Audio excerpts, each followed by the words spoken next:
I'm 8 months pregnant. Last night, my baby kicked for the first time. But something's wrong.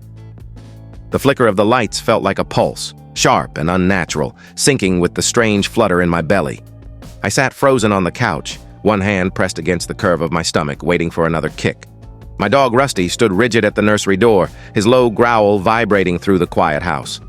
The air was heavy, like the moment before a storm breaks, but the sky outside was clear, stars glinting coldly through the window. "Rusty, hush," I whispered, my voice cracking. He didn't listen. His eyes were fixed on the nursery, ears pinned back, tail stiff. I wanted to get up, to prove it was nothing, but my legs felt leaden. The baby moved again, a slow, deliberate roll, and the lamp beside me buzzed, dimming until the bulb popped with a soft plink. Darkness swallowed the room, except for the faint glow of the hallway mirror. I don't know why I looked at it. I shouldn't have. The reflection wasn't mine. It was him, Daniel. His face was pale, his eyes too wide, too dark, like they'd seen something I couldn't comprehend. His lips moved, forming words I couldn't hear, but the mirror seemed to hum with a low, guttural sound, like a voice trapped underwater. I stumbled back, my breath hitching, and the baby kicked harder, sharp enough to make me gasp. "Stop it," I said, to Daniel, to the baby, to the house itself. I don't know. My hands shook as I fumbled for my phone, the screen's light a small comfort. No signal. Of course. The neighborhood was quiet. Too quiet, and the nearest neighbor was a 10-minute walk. I was alone, or maybe I wasn't. The whispers started then, soft and slithering, like leaves brushing against glass. They came from the mirror in the hall, from the one in the bathroom, even from the small vanity mirror I'd tucked away in a drawer months ago. I couldn't make out the words, but they felt wrong, like they were meant for someone else, someone not quite human. Rusty's growl turned into a whine, and he backed away from the nursery door, pressing himself against my legs. I forced myself to stand, one hand on my belly, the other gripping the armrest. The baby was still now, too still, and that scared me more than the kicks had. "You're okay," I murmured, unsure if I was talking to the baby or myself. "We're okay." The nursery door creaked, just an inch, though I hadn't touched it. Cold air spilled out, carrying the faint scent of something metallic like old blood. I'd spent weeks painting that room, hanging soft blue curtains, assembling the crib with hands that shook from grief and exhaustion. It was supposed to be a safe place, a sanctuary. But now, it felt like a mouth, waiting to swallow me whole. I took a step toward it, then stopped. The mirror in the hall caught my eye again. Daniel was still there, but closer now, his face pressed against the glass from the other side. His mouth opened, and this time, I heard it. A single word, rasping and raw. "Run!" My heart lurched. The baby kicked again, and the lights flickered back on, harsh and blinding. Rusty barked, sharp and frantic, and the nursery door slammed shut. The whispers stopped, but the silence was worse. It pressed against my ears, thick and suffocating. I grabbed my keys, my coat, Rusty's leash. I didn't care if it was hormones, if I was losing my mind, or if the baby was trying to warn me. I couldn't stay in that house another second. As I stumbled out the front door, the cold night air hit me like a slap, and I glanced back, just once. The nursery window was dark, but I swear I saw a shadow move inside, a shape too small to be human, too wrong to be my baby. I clutched Rusty's leash as we stumbled down the porch steps, the night air biting at my exposed skin. My belly felt heavy, the baby still unnaturally quiet after that last sharp kick. The street was silent, the neighbors' houses dark, their windows like unblinking eyes. My car was parked at the curb, a lifeline just 20 feet away, but every step felt like wading through molasses. I kept glancing back at the house, expecting to see that nursery window glowing, or worse, that shadow moving closer. Rusty yanked at the leash, his hackles raised, pulling me toward the car. "Good boy," I whispered, my voice barely audible. My hands shook as I fumbled with the keys, dropping them onto the pavement. The clatter echoed, too loud in the stillness. I crouched to grab them, my swollen belly making it awkward, and that's when I heard it, a soft tap, like a finger against glass. It came from the car window. I froze, my hand hovering over the keys. Rusty growled, low and guttural, his eyes fixed on the driver's side window. The street lamp cast a dim glow, enough to see my reflection in the glass, or what should have been my reflection. Instead, it was Daniel again. His face was closer now, almost pressed against the inside of the window, his breath fogging the glass in slow, deliberate puffs. His eyes locked onto mine, and his lips curled into a smile that wasn't his. It was too wide, too sharp, like something wearing his skin. "Get in," he mouthed, the words silent but clear. I scrambled back, falling onto the cold pavement, my heart hammering. Rusty lunged, barking furiously, his teeth snapping at the air. The baby kicked again, a sudden, painful jolt that stole my breath. The car's headlights flickered on, then off, and the locks clicked open with a mechanical thunk. The driver's side door creaked, inching open just enough to spill a sliver of darkness onto the street. "No!" I gasped, dragging myself to my feet. I didn't know where to go, back to the house, to a neighbor, anywhere. But I couldn't get in that car. Not with that waiting inside. I turned, pulling Rusty with me, and started down the sidewalk, my slippers slapping against the pavement. The cold seared my lungs, and every step sent a dull ache through my pelvis, but I didn't stop. I couldn't. The whispers followed me. They weren't coming from the house anymore. They were everywhere, slipping from the shadows between streetlights, curling around the bare branches of the trees, even rising from the cracks in the sidewalk. They were clearer now, a chorus of voices overlapping, none of them human. "Stay. He's waiting. It's almost time." My skin prickled, and I pressed a hand to my belly, as if I could shield the baby from whatever was out there. Or maybe from whatever was inside me? I reached the end of the block where Mrs. Carver's house stood, the only one with a porch light still on. She was a widow, kind but nosy, always asking about Daniel and the baby. I didn't care if she thought I was crazy. I just needed a door between me and the night. I pounded on her door, Rusty pressing against my legs, his tail tucked. "Mrs. Carver, please, it's me, Ellie! Open the door!" No answer. The porch light flickered, just like the ones in my house, and the whispers grew louder, circling me like vultures. I banged again, harder, my fist aching. "Please, someone!" My voice broke, tears stinging my eyes. The baby shifted, a slow, heavy movement, and I felt a wave of nausea. Something was wrong. Not just with the house, or the car, or the mirrors. Something was wrong with me. The door creaked open, just a crack. "Ellie?" Mrs. Carver's voice was faint, tremulous. Her face appeared in the gap, pale and drawn, her eyes darting past me to the street. "What's wrong? It's late." "I need help," I stammered, gripping the doorframe. "Something's in my house. I saw Daniel, but he's not."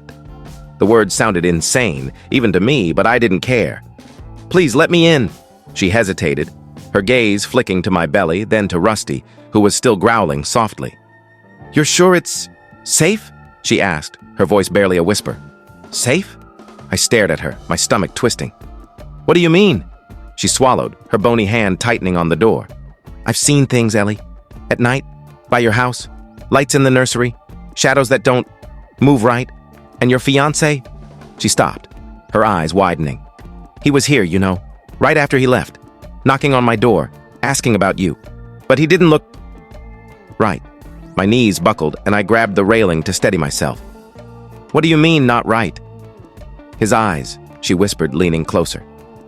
"They were too dark, like there was nothing behind them. I told him to leave, and he just smiled. Then he was gone. But I've heard things since then. Whispers. And your dog, he barks at nothing, doesn't he?" Rusty whined, nudging my leg, and I felt a cold sweat trickle down my back. The baby kicked again, harder, and the porch light buzzed, dimming. Mrs. Carver gasped, stepping back. "Ellie, your shadow!" I turned, my heart in my throat. The porch light cast my shadow against the wall, but it wasn't alone. There was another shape, smaller, curled inside mine, with limbs too long, too thin. It twitched, independent of me, and I screamed, stumbling backward. The door slammed shut, and I heard the deadbolt slide into place. "Mrs. Carver!" I pounded on the door, but there was no answer, only the sound of her footsteps retreating.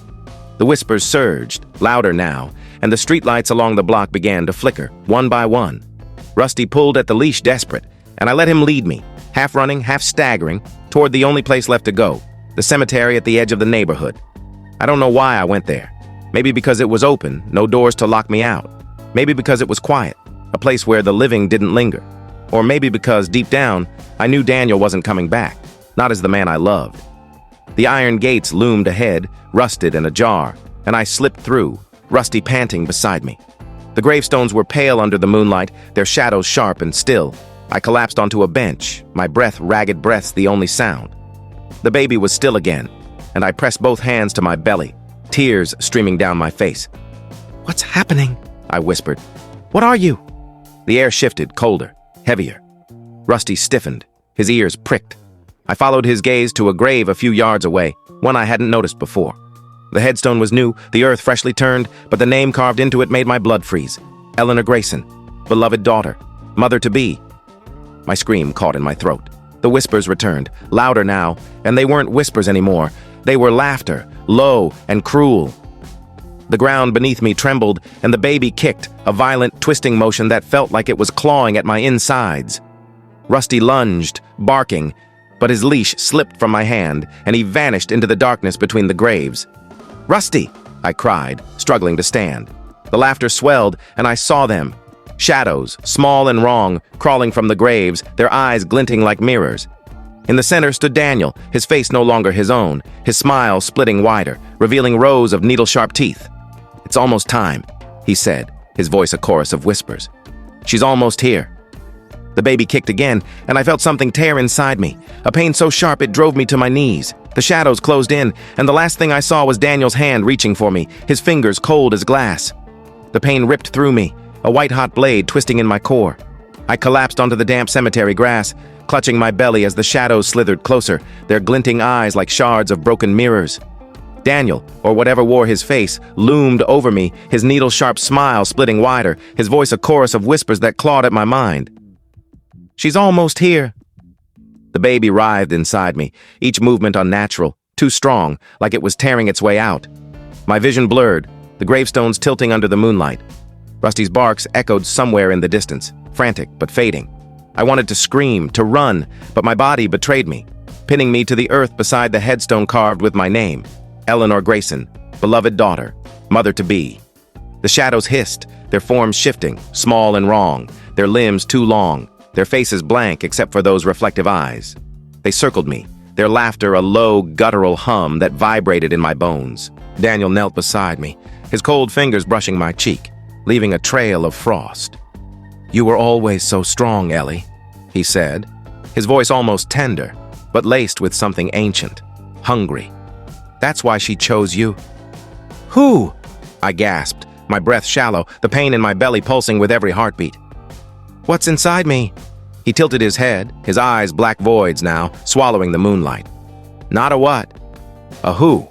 She's been waiting, sleeping in the dark between worlds. Your grief, your fear. It woke her. And now, she needs a door." The baby kicked again and I screamed, the sound raw and desperate. The ground trembled, cracks splintering outward from my body, as if the earth itself was splitting to let something through. The shadows surged forward, their claws grazing my skin, cold and sharp. I clawed at the grass, trying to drag myself away, but the pain was too much, chaining me in place. "Rusty!" I cried, my voice breaking. I didn't know if he could hear me, but I needed something, anything to hold on to. The shadows laughed louder, their voices merging with Daniel's, a cacophony of malice. My vision darkened at the edges, and I felt it. A pull, deep inside, like the baby was reaching for something beyond me, something vast and terrible. But then, a snarl cut through the noise. Rusty burst from the darkness, his fur matted, his teeth bared. He lunged at Daniel, sinking his jaws into the thing's arm. Daniel hissed, his form flickering like a bad signal, and the shadows recoiled, their laughter faltering. Rusty didn't let go, shaking his head, growling with a ferocity I'd never seen. The pain in my belly eased, just enough for me to think, to move. I scrambled to my knees, my hands shaking as I gripped the headstone for support. The carved words burned under my fingers, and I felt a surge of anger, of defiance. This wasn't my grave. I wasn't dead yet. And whatever was inside me, it wasn't taking me without a fight. "Get away from me!" I shouted, my voice raw but steady. I grabbed a jagged rock from the ground, clutching it like a weapon. Daniel's form stabilized, his smile returning, but there was a flicker of uncertainty in his black eyes. Rusty released his arm and backed toward me, his growl unwavering, his body shielding mine. "You can't stop her," Daniel said, his voice splintering, no longer just his. "She's already here." The baby moved again, a slow, deliberate twist, and I felt a wave of cold flood my body like ice water in my veins.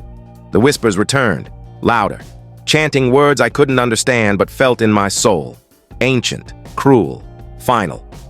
The cracks in the ground widened, a faint glow pulsing from below, red and sickly. The shadows lunged, their claws outstretched, but Rusty snapped at them, driving them back. I looked at Daniel, at the thing wearing his face, and saw the man I'd loved, the man who'd vanished, leaving me alone with this nightmare. "If you're still in there," I whispered, tears streaming down my face, "help me, please."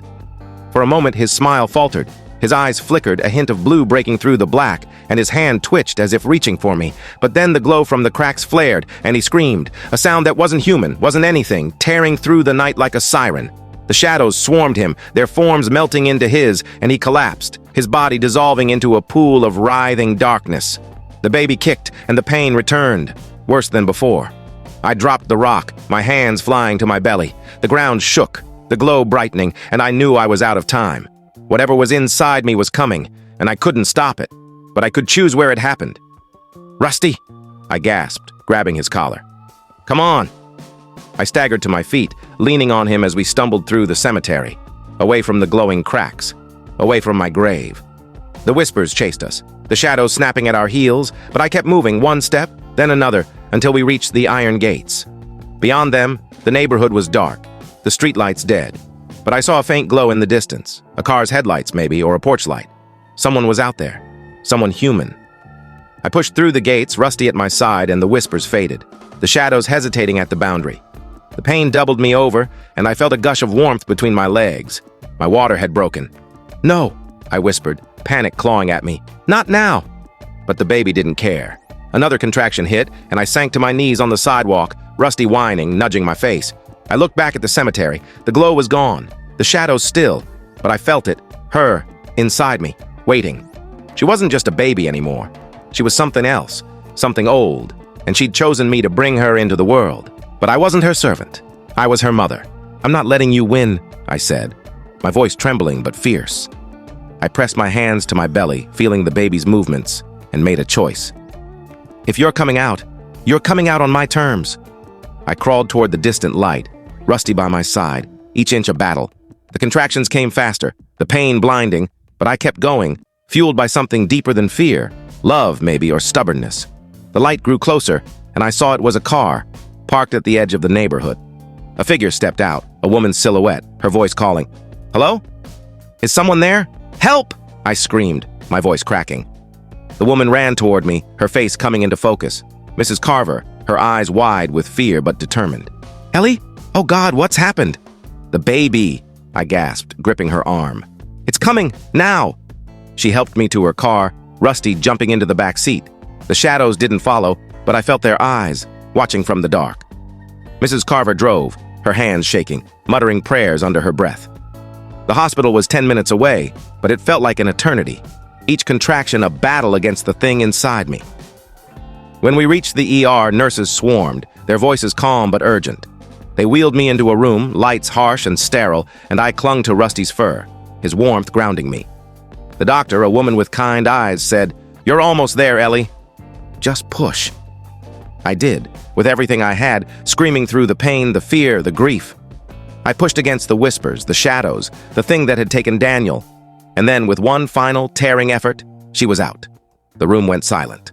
The nurses froze, the doctor's hands stilled. I looked down, my heart pounding, and saw her, my daughter, tiny and perfect, her eyes closed, her skin pale but warm. She wasn't crying. She wasn't moving. "No," I whispered, reaching for her. "Please." Then her eyes opened, and they were blue, like Daniel's, clear and human. She let out a soft cry, and the room exhaled, the nurses moving again, wrapping her in a blanket, placing her in my arms. I sobbed, holding her close, feeling her heartbeat against mine. She was just a baby. My baby. But as I looked into her eyes, I saw it. A flicker, deep and fleeting, like a shadow moving behind a mirror. It was gone in an instant, but I knew it would return. Whatever had wanted her, whatever had marked her, wasn't gone. It was waiting. Mrs. Carver touched my shoulder, her voice soft. "She's beautiful, Ellie." I nodded, tears falling onto my daughter's face. "She is." I looked at Rusty, curled up by the bed, his eyes calm for the first time. He'd fought for her too. I named her Hope because that's what I needed, to believe she was mine, not hers. But as the hospital room lights flickered, just once I held her tighter, knowing the fight wasn't over.